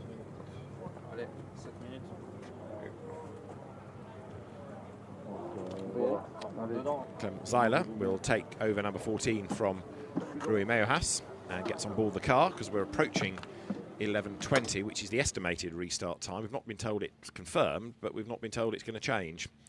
So let's discover more. Luca Bosco is on the grid for number 34 Mercedes. He is with Gemma.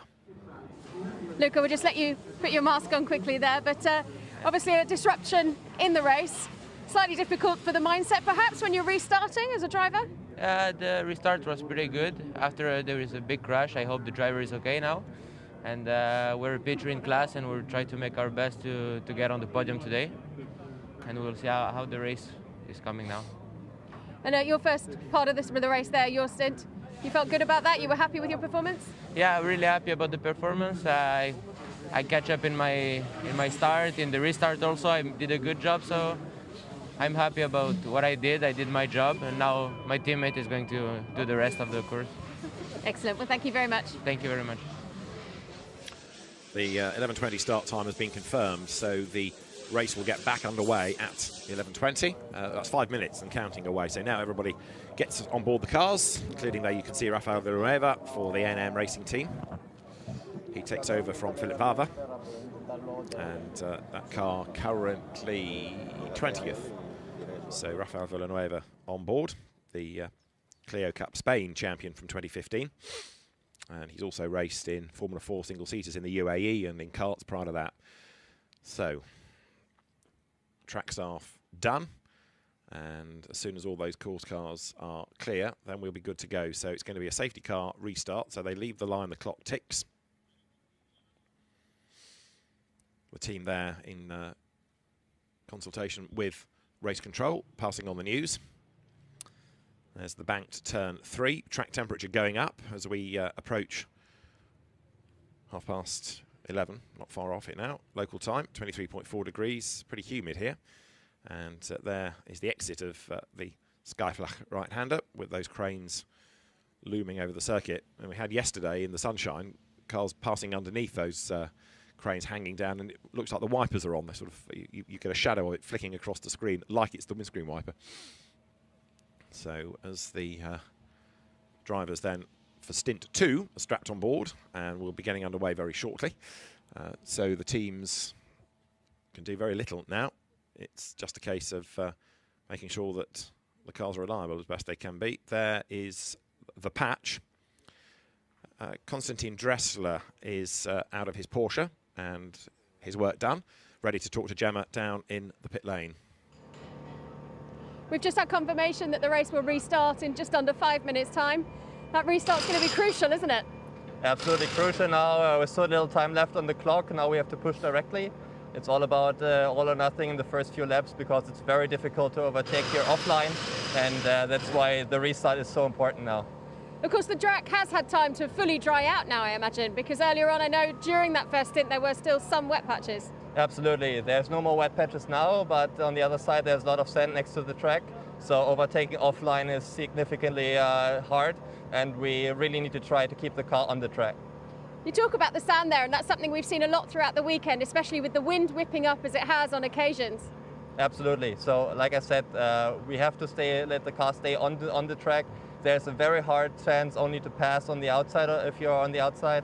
So we hope that we can at least gain some places now, but it's very difficult. How much experience have you got here at Zandvoort? I've got quite a lot of experience also on the old track, which is now significantly changed with the new banking corners. So the new track is really nice, especially turn 3 going through the banking, second gear, full speed is absolutely nice track. Great improvement. For the fans who are watching, the banking is much steeper than it actually looks when you're trying to look at it from a TV camera angle. When you walk on it, you realize how steep it is. It's like going up a roller coaster. The moment you go in first lap, you feel like, well, I'm flying off. But on the other side, the banking provides so much grip that you can directly accelerate the car, full speed out, you go up the hill, directly floor the car, and full speed out with all the traction it got. And how demanding is that on the body? Yeah, it's quite demanding because here in Zandvoort you don't have many breaks, you don't have time to relax on the long straights, not like Barcelona or other tracks. So here it's really significant that you have corner by corner, long topography as well, so that makes it quite challenging. Thank you very much. You're I very hope welcome. the second stint goes well. Thank you. Yeah, Konstantin Dressler, who is getting quicker all the time. 22nd that car currently is. Right, 1 minute board shown. So when did we get the red flag? It was at about 10:16, wasn't it? 11:16. It has been a long delay, that is for sure, but we are almost good to go again. So there you've got the cars all lined up, ready to go.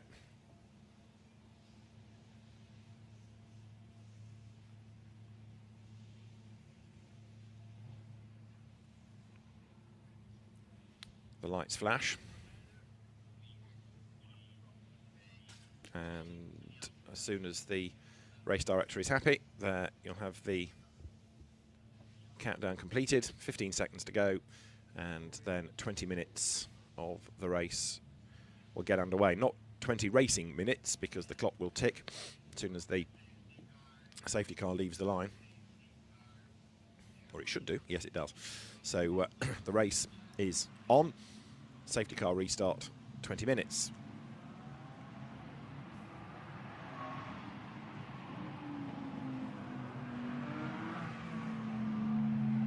So the cars head now towards the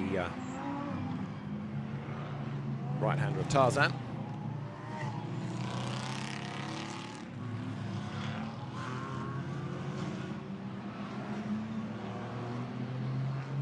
And they'll let them go, I would imagine, at the end of this lap. It is purely to get the race back underway from the standing start off the grid. So one lap to get some warmth into the tyres, because everything would have dropped, tyre temperature and pressures. Not aware that there will be more than one, but we'll await confirmation. So the field quickly on its toes to press on. There's an argument to say you give them 2 laps just to make sure that everything is up to operating temperature, for example, but that's down to the race officials to decide.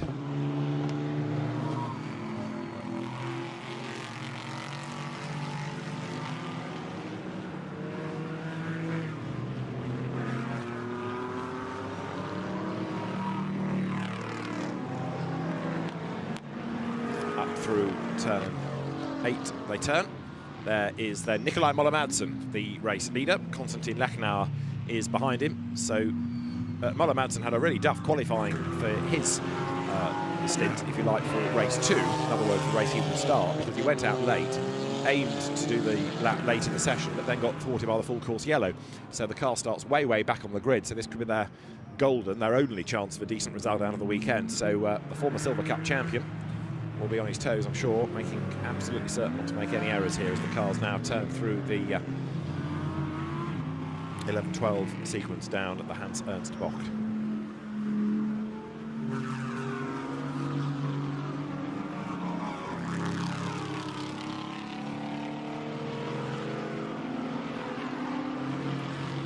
They're out of the Lyndike curve approach they come, and I think we're going to get more than one lap here behind the safety car, just because, yes, the safety car does go by, everything was cold, so the field needing a couple of laps at least to get tyres up to temperature, pressures back up as well, all for safety reasons. So the downside is it's even less racing time for these drivers. However, they will do the start stint in the second race at the end of the day.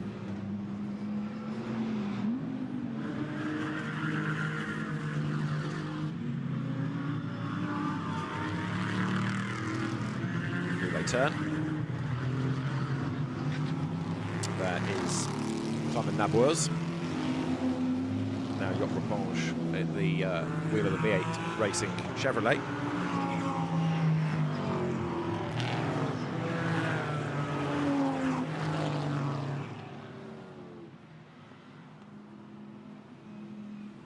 Safety car in at the end of this lap then. Safety car will be in this lap, safety car in this lap.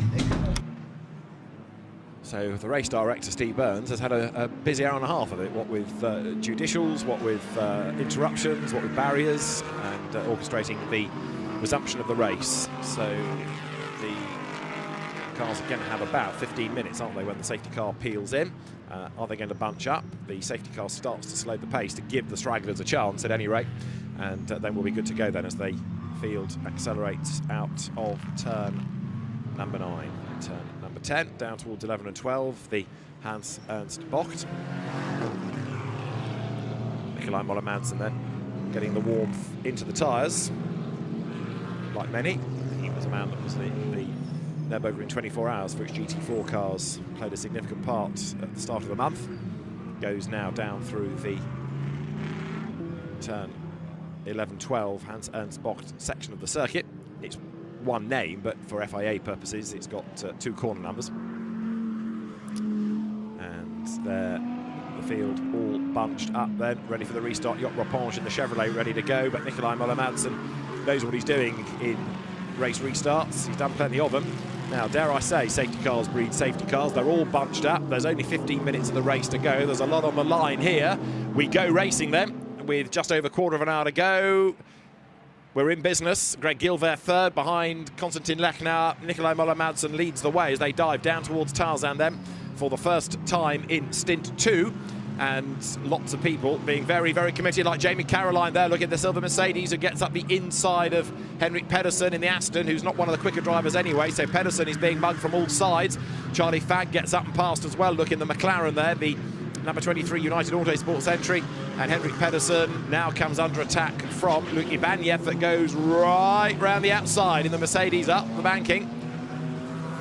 Jody Vullo tries to do likewise in number 90, and there on the grass is Charlie Fagg, given a squeeze by Benjamin Lariche, but he keeps on coming, sorts out the Alpine as well. Brilliant stuff by Charlie Fagg. Crikey, he's brave, and he's gained 2 places out of that, and he's mowed the lawn at the same time. Fantastic. Charlie Fagg then up the order for United Autosports. Benjamin Lariche in that rather wide, rather robustly driven pink Audi drops back in the pack. There is the second of the NM Racing Team Mercedes going through. Clement Zeiler gets up the inside of Henrik Pedersen. Number 18 Aston Martin, they're 3 abreast going into turn 9. They just about survive, but it's a bit close that. And has Pedersen got some damage? There was a wisp of smoke coming off the right rear corner. There's the leader getting away, making good his escape here. Up towards the approach now to the Kumho box, turn 13, and they'll swing their way through that right-hander in a moment. There's number 17 then, that is Jock Rapponge, 4th, chasing after Greg Gilbert. He in turn is going after the new race leader, because look, Konstantin Lechnauer gets through, coming through the line dyke curve. That was brave stuff on the inside, and somebody clatters the barrier in the background. You see the dust fly, and was that possibly Tom Canning's Aston Martin? Either way, somebody ran wide and hit the wall in the background. There, Stefan Lemeray is under attack, as round the outside of him goes number 74 Mercedes, runs out of road, but Sebastian Bode briefly ahead, then falls back behind, and I fear it was Canning, because he's lost ground and is now being caught by the Olivier Hart Mercedes behind. Lemeray rides the banking, pulls the trigger, fires the car off the banking. Here's the replay. Yes, Tom Canning gets out wide, gets onto the sand, and kaboom. Bounces off the barrier. The car carries on. So with the race, with now just 12.5 minutes to go, what happened to Moller Madsen in order to lose the advantage like that? So we saw Lechnauer get underneath him on the banking of the Ari Luijendijk curve, turn 14. He was able to pounce, but Nicolai Moller Madsen, I would have anticipated, would have been building the lead there rather than coming under attack. Jock Rapponge goes through, still hanging on a 4th place. Now can Moller Madsen there, look, in the Cayman, regroup. He's on the tail of the Aston Martin of Konstantin Lechnauer. But Lechnauer it is that still holds sway as they come down towards turns 11 and 12, the Hans-Ernst box. But if anything, Moller Madsen looks like he's falling back into the clutches now of Gilbert.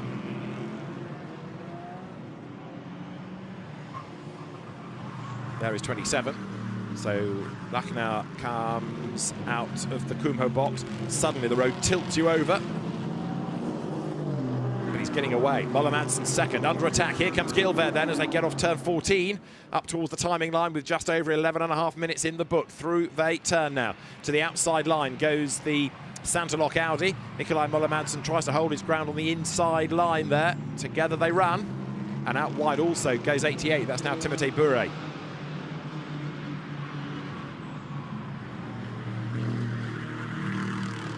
The leaders swing through, and late on the brakes there is Gilbert. That forces him out wide. It also brings Jock Rapponge onto the tail of him as the cars crest the rise once more up through Hunsrück.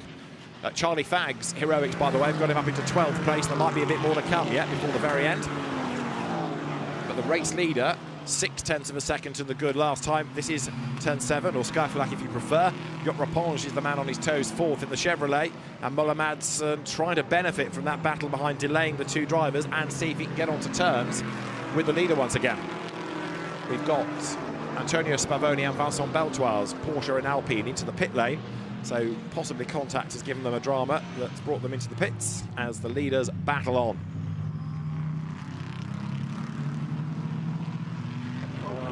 There is the Alpine that went really well at Paul Ricard to get second in the most recent race. But here, sadly, not going anywhere for the moment. Moller Madsen is coming back at Lechnauer, but he's bringing with him the Audi of Greg Gilbert. So that battle is well and truly joined as the cars turn through now.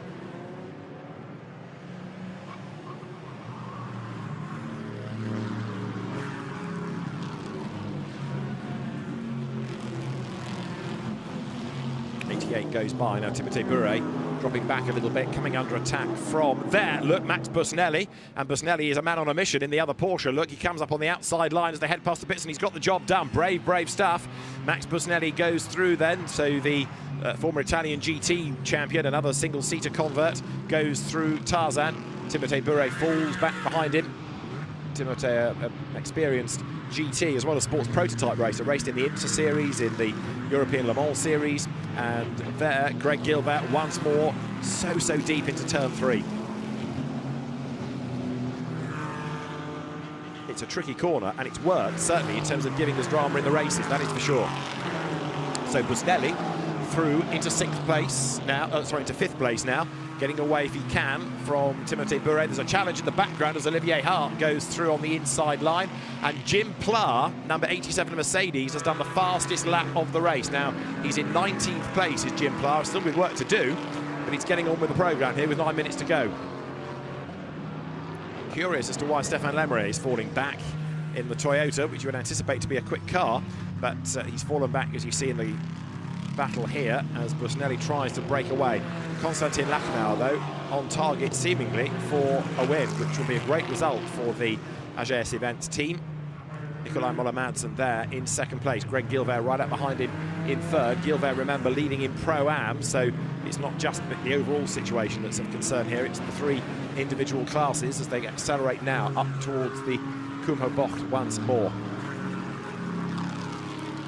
Busnelli turns through in the Porsche. The race leader, though, up towards the timing line. That is Spavoni, just up the road ahead, who's returned after a pit stop, so ignore that Porsche. Don't ignore Moller-Madsen's Cayman, though, because it's under attack 2nd. 3rd to the outside line, there goes Greg Gilbert.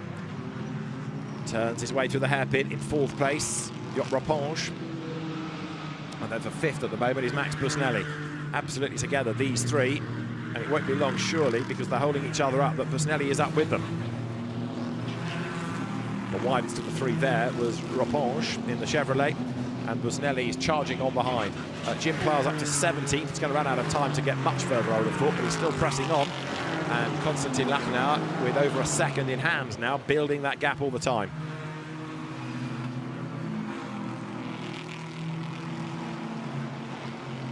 Now it's 55, despite its brush with the wall. Tom Canning hanging on to a place in the top 10, but its pace certainly affected. Where is Jamie Caroline 11th, Charlie Fagg 12th, behind Xavier Lloveras only 13th, so a long way back in the pack in real terms here. That's the top 10 in shot, and then you have the break before there is Jamie Caroline, there behind him is Charlie Fagg, and Xavier Lloveras now, in fact, Luc Ibanez in that car, but it's showing the wrong driver ID, next in the queue. Change of place there. Jim Pla gets up past Benjamin Lariche. So Jim Pla, who is always a delight to watch because he's just very fast. He's doing GT3 and GT4 duty, so having to adapt from one type of car to another as the day goes on. He is moving through the order quite nicely now. The next target is going to be Beke Bessler for 14th place. Another good fight lower down, as you see the Audi of Michel Blanchemont has just lost a place overall there to Dennis Fetzer, but hangs onto its class lead. Michael Blanchemont sharing with Christophe Amon, the Am Cup leading Audi. Jim Pla, as I say, has done the fastest lap of the race here and is still carving his way forward. Konstantin Lachenauer leads by 1.3 seconds currently.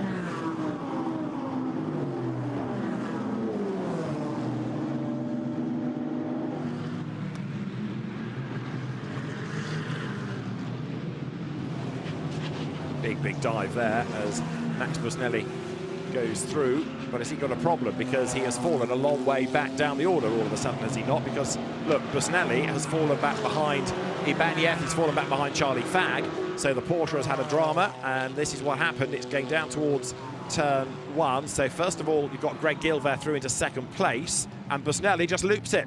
Came in too fast, around goes the Cayman. So 2 significant things happen. One is a change for 2nd place, the other is that Busnelli spins himself down the order. He gets going again, but that drops him then to effectively 13th place, give or take. Nicolai Moller-Madsen then down another place, and it means that Konstantin Lachenauer is being chased by Greg Gilbert. The Audi coming on strong all the while. Down they come into turns 11 and 12 now. I am genuinely surprised with the way that Moller Manson has been unable to maintain the pace at the front, losing the lead, losing second spot, now having to defend for third. So it's a bit of a mystery as to why this is happening. Either way, he's going to be lucky to hang on to third overall with Yacht Raponge bearing down on him in the Chevrolet. The V8 Racing team in the wars at Monza. Much, much better Paul Ricard weekend, and the car going well on home soil as the cars accelerate off the banking of the Line Dyke curve. 4.5 minutes to go. What, 3 more laps? Down towards Tarzan they come now.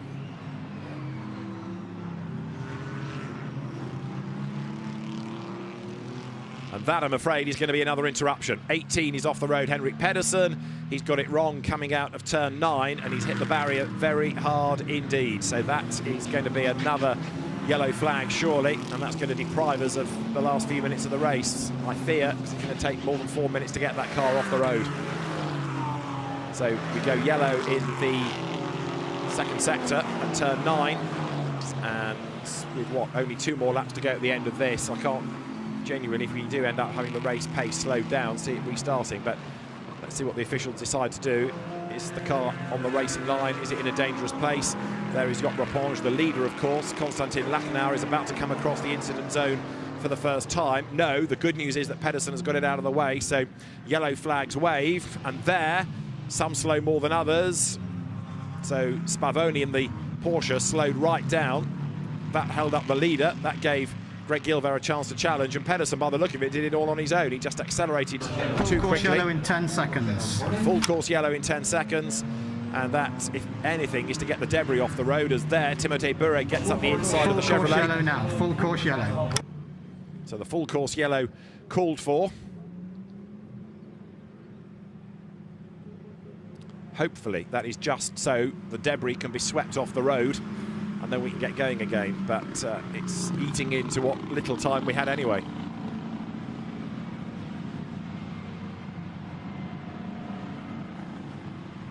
So the car is off the road, although it needs retrieving. The barriers took a whack, and Henrik Pedersen contemplates what happened, contemplates the damage bill as well. So the former Legends racer from Denmark out of the race, and as the cars come over the line at this pace, I would fear this is going to be the last lap. So as quick a release as possible would be the ideal for the race officials, but 1 minute and 44 is a flying lap, and I can't see us getting back underway for a full lap at least. So the safety car is out on track, just in case, but I think we're going to run out of time, aren't we? There's little option when you've got debris all over the road, but the full course yellow is called for, and the flag, I reckon, is going to be out come the end of this lap at this pace. So that provisionally would say a race win for Konstantin Lachenauer and for César Gazeau, who did the opening stint in that car for AGS Events. So the Swiss driver, Konstantin Lachenauer, the wheel of the car, and Greg Gill there behind on for a class win. So we've got the full course yellow boards around the circuit. The drivers go slowly. Can they get across the line and at least try to squeeze one more lap out of the race? Of course, if we can go green instantly, we will, and that will help. But at this pace, it may not be possible. Let's see.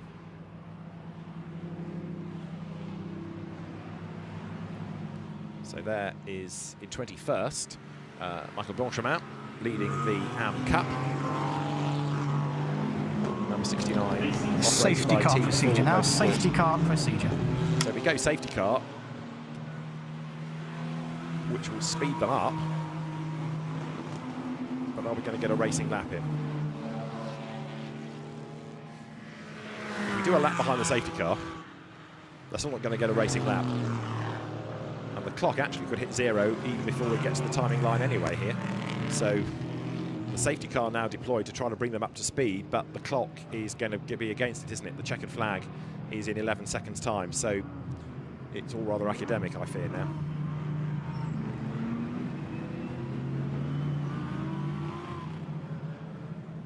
So we've hit 0. and therefore we should have had a checkered flag at the end of the lap, and the safety car, if it comes over the line, will, it should be greeted with the checkered flag, surely.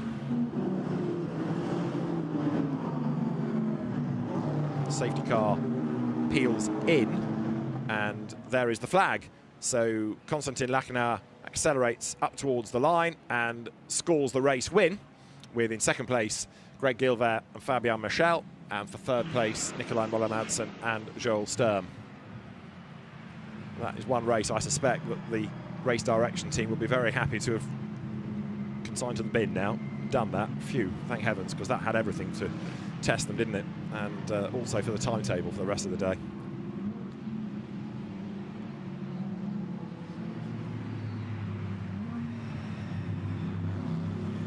So Cesar Gazo, after a good first stint, and Constantin Lachenauer take the race win.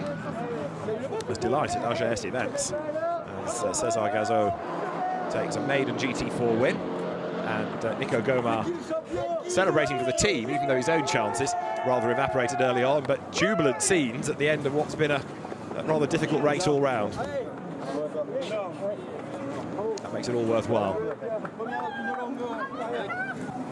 So Cesar Gazo and Constantin Lachenauer, the race winners. Let's have a look at how they cross the line then. So Lachenauer and Gazo win from Fabian Michel and Greg Gilbert, the Pro-Am winners. Nikolai Moller-Madsen and Joel Sturm take third, ahead of Timon Nabours and Jock Leponge in fourth. Paul Everard, Timothy Bouret fifth, ahead of Antoine Potti and Stéphane Lemeray. Luca Bosco seventh, with Olivier Hart. Then Enzo Juliet and Sébastien Beau from Ruben Delsart and Tom Canning. The top 10 rounded out by Jamie Caroline and Jean-Luc Daria. Charlie Fagg and Bailey Voisin, Xavier Lloveras and Luc Ivaniev winners this year next, and then the spinning 718 of Max Busnelli. It's going to be investigated, possibly for contact with Timothée Bouret to tap him into that spin. Keep going down the order, you get to 21st, the AM winners of Christophe Amont and Michael Blanchemin, from Wilfried Casabon and Andrea Benezet, and Pascal Bachmann and Paul Teisgens up from the back of the grid, taking third in class.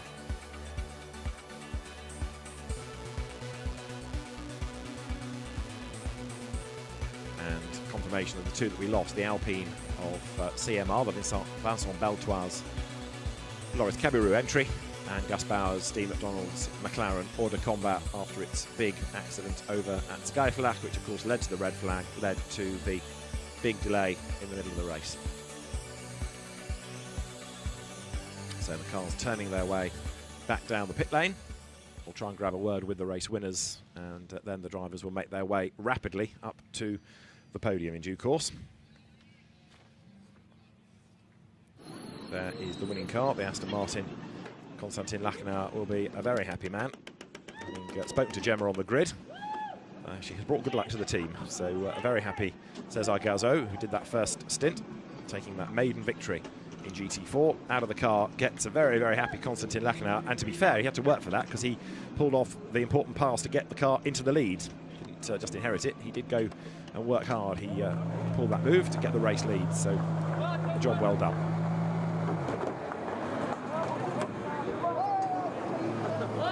The drivers, of course, with another race later on, so hopefully that'll be less stressful all round for the teams.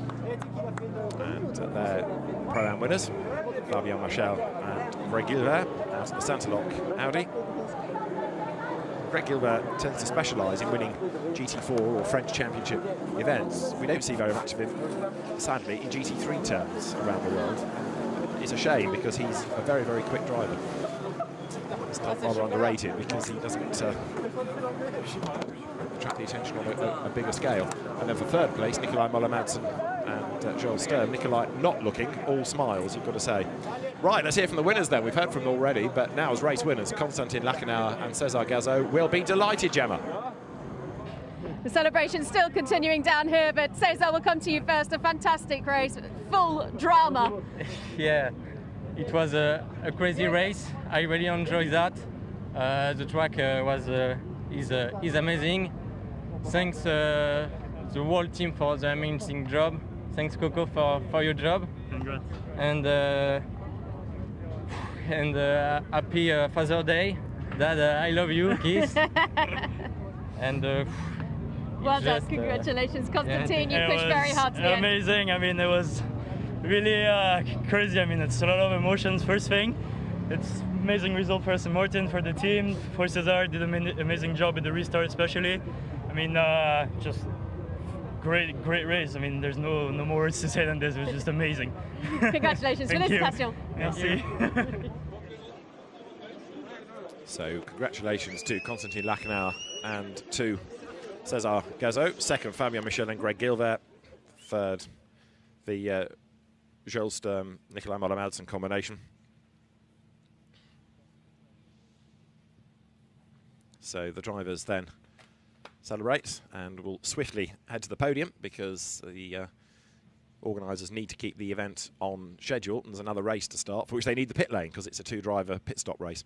So the pit lane needs clearing as soon as possible, and therefore the Parc Fermé area at the top end of the pit lane has to be emptied. Right, let's quickly catch up with our Pro-Am winners because Greg Gilbert and Fabien Michel can celebrate another win. Fabien, Greg, super, congratulations, félicitations, super performance. Oui, merci, c'est une belle course. Beaucoup d'embûches sur cette course-là, mais très content de marquer des points de la première victoire et ça concrétise notre beau week-end en espérant faire ça pour la course 2. Ah bah oui. Greg, a little word in English, please. Yes, as I promised with you, it was a lot of fun. We never see a course like this, but yeah, after red flag, we restart for 20 minutes behind a safety car for 2 laps. So yeah, I didn't take any risk because I saw a Porsche in our category that she was behind me. So yeah, I would like to win this race, but I didn't take any risk. Maybe next time. Et bonne fête au papa. Absolutely. Bonne fête au papa. Thanks, boys. The right words on Father's Day. So a class win for Santalok. There you can see the next race coming down the pit lane. The car's due to get underway any moment, so it's slightly delayed. So the drivers are up to the podium. We've got 3 of them. We've got the AMs, the Pro-Ams, and of course the Silvers. So at the end of a very strange race, a big shame to have that massive interruption in it. And everything looked to be on track, didn't it, with the safety car period, but in the end it had to be red flagged because of the amount of time of the barrier damage.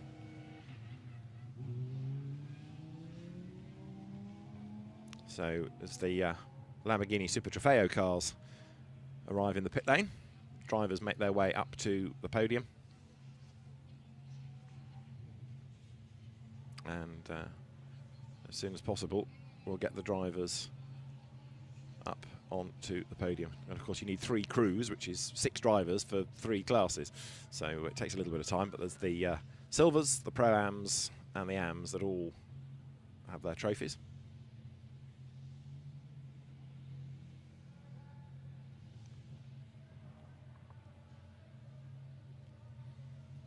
So I think now the drivers are just about ready. Yep, being called forward. You can see the officials on the podium on the left there saying, come on, up you come.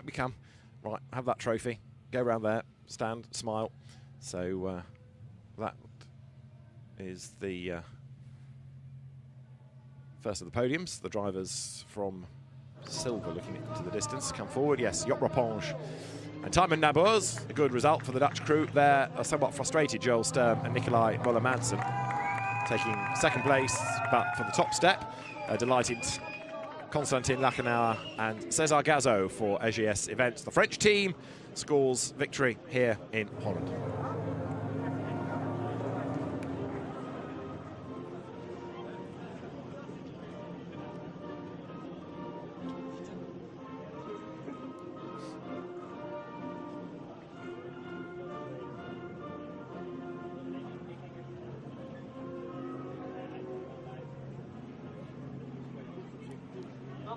So congratulations to the winning drivers. It feels like it's been a while since an Aston had an outright win, but we did have the very quick Valentin Asclos car in the championship last year.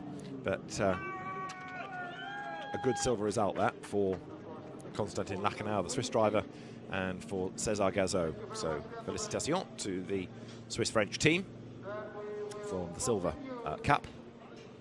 Then we will turn to Pro-Am, all being well. trophies presented to the drivers behind the podium, or they collect their trophies behind the podium, then come forward.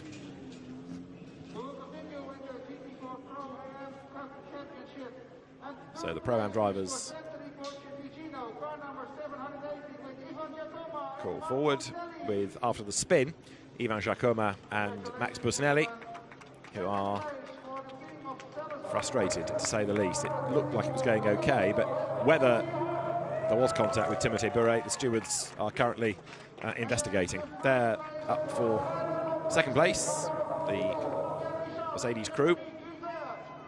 And from the top step of the podium, Greg Gilbert and Fabien Marchal, the winners of Pro-Am.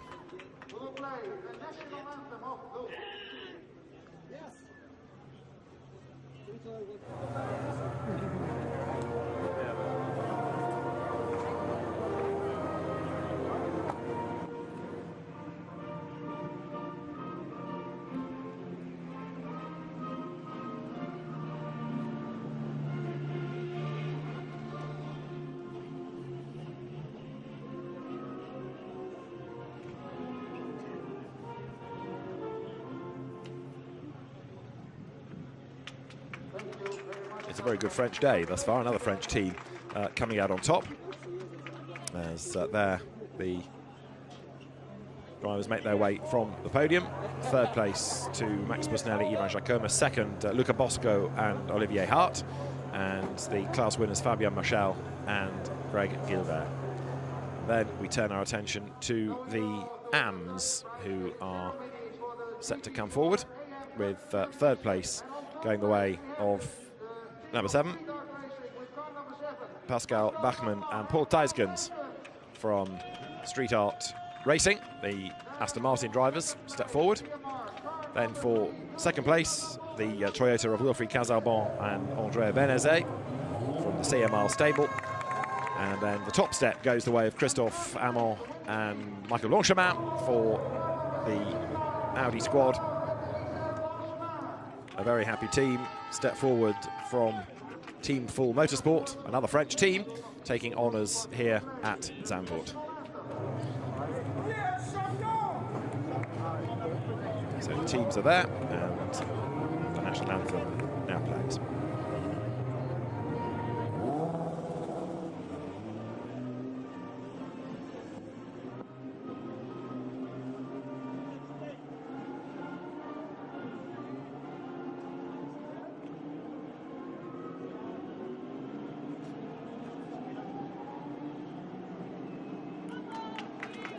So well done to the winning team. Christophe Amon and Michael Blanchemin then stand atop the podium and make their way back to the team, back to the paddock, ready for race 2. So some deliberations at the end of the first, and time for us to reflect on the opening race in the GT4 European Series then, as the cars blasted away, with Francisco Guerra getting his Mercedes up onto the grass on the outside line. Down towards turn 1 they went, and it was Joel Sturm that managed to convert pole position into the race lead as they battled their way through the Tarzan hairpin for the first time. As the cars battled their way around the lap, out wide went Antoine Potti in the number 8 Toyota. The sand on the track, the variety of lines. One driver being caught out early on was Cem Bolukbazi, who admitted his mistake. He rejoined the race, and although he dropped down, was able to fight back up. Our first interruption came when Jean-Ludovic Foubert was found in the gravel over at turn 9, and on the restart there was a very, very determined César Gazot who jumped ahead of Fabien Marchal, got up into second place. Others battled their way through the traffic, including a really determined Cem Bolukbazi, who was up the curb. We lost the second of the United Autosports McLarens in a sizable off up at Skyflach, and that in turn ultimately brought out the red flag. Race stop on the restart though, with a different driver in the car, because the driver changes have been permitted on the grid. It was going to be just a 20-minute resumption, a blast of something like 15 minutes when the green flags flew, and it was Nikolai Moller-Madsen in for Joel Sturm that led away, but he couldn't hang on to that advantage because an inspired Konstantin Lachenauer was able to make the move coming off the Lyondike curve and get past him. Tom Canning, using the very widest of lines, rattled off the wall on the outside as Max Busnelli had a spin down at turn 1. In the end, though, it was a race win after a damaging incident here for Henrik Pedersen, and the race finishing behind the safety car for the team of Konstantin Lachenauer and Cesar Gazo. We'll see you for race 2 later on from David Addison and Gemma Scott. Bye for now.